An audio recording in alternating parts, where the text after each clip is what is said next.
Hello, welcome to Todd Miller TV. The title of today's video is 5 things you need to know before you buy a house in Las Vegas. What I did is I picked the 5 most common things that that surprise people. And I think if you know these things and you're aware, you're going to make better decisions, you're going to have a better time going through your transaction, and you're going to have success when you buy a house. Okay, number 1 is the real estate market is local. Now, this may seem, you may be saying, Todd, why is this important to buying a house in Las Vegas? And this is why. If you're coming from somewhere else to buy a house, you probably have heard like horrible news about how bad the market is. You've probably seen these articles giving you all this information on how to get a house, right? And a lot of the stuff that they say is not true. And the reason is because they're using information from a few years ago. They're saying prices are falling, prices are supposed to fall, yada, yada, yada. Well, the truth is that the market being local means that in some price ranges, they're going up. So these $20,000, $30,000 houses that people keep calling me about asking for are gone, because that was a few years ago we had those. Those houses are now the $50,000, $60,000 houses, okay? In the higher price ranges, there's some softness there, and the houses that were used to be $2 million are now $1 million, and who knows where they're going. So we just sold one that was easily at one point worth over $2 million, and recently sold it for about $900,000. So remember, the market's local. Take a look at the specific property type you're buying and what's going on with that. Okay, number 2 is something called a pre-qualification. This is a financial pre-qual. Every offer you submit to any client, to any seller here in Las Vegas, is going to have to be showing a proof of funds, so a bank statement showing that you have the amount to cover it. Okay, or a loan, a lender letter saying you qualify for a loan, this is the purchase amount, and then if you're putting a down payment, you have to prove you have the money. So if the lender gives you a letter saying, yeah, if they put 20% down, they're qualified for a loan, you have to show also a bank statement with that amount on there. You can white out your personal information like the account numbers and stuff. You just have your name on there and the numbers. Okay, so you're going to have that. Probably an agent won't even take you out until they get a copy of that, because they need to make sure you're qualified before they start showing you houses. Okay. Third thing, we have a very short time on the market here.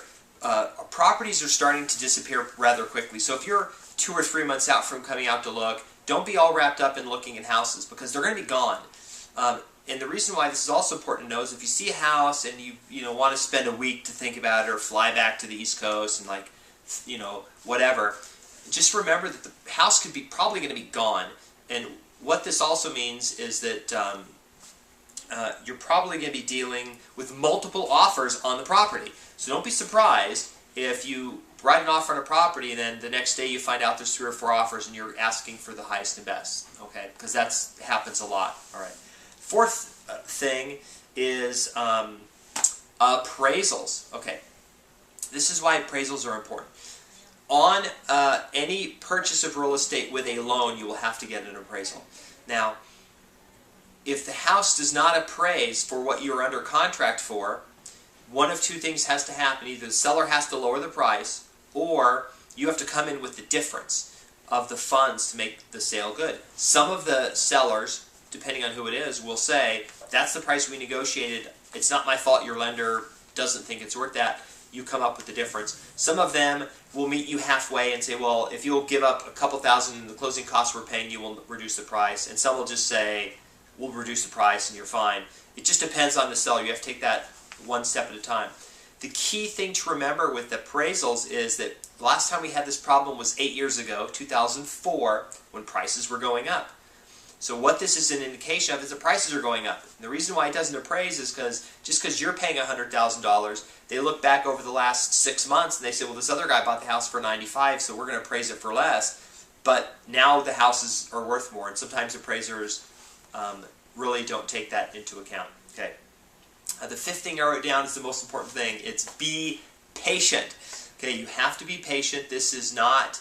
a lot of people have frustration with buying real estate. They'll look at houses that they love, and then by the time they get back to write the property up, they're gone. They're under contract, or there's so many offers on it, it's not worth writing an offer. Or you write an offer, and then it takes a week for the seller, maybe it's a bank or something, to get back and tell you whether you got it or not. And you just have to be patient. We have a very dynamic market. It's very complex. There's not a lot of real estate agents who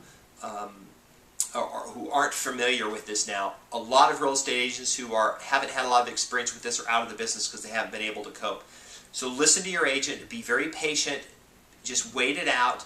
It's just a house. If it doesn't happen for you, there's another house out there that'll come on the market. So be patient, listen to your agent. Remember, the market is very local, and most importantly, get that financial pre-qual from a lender or have a bank statement before you start the process, so that we're not spending time waiting for that information. Anyway, I thought I would share that with you. That is my update for today, and hope to see you on another video. Thanks.